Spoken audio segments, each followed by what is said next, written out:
to give you the current situation. I am about to land sa Hague. Galing ako Dubai. Stopover for it's a long haul, it's a long flight. Okay ako. Do not worry. And I think this is something to do with the law and order noon.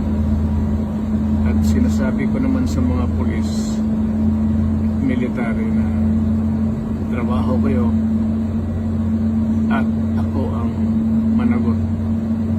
So ito na nga.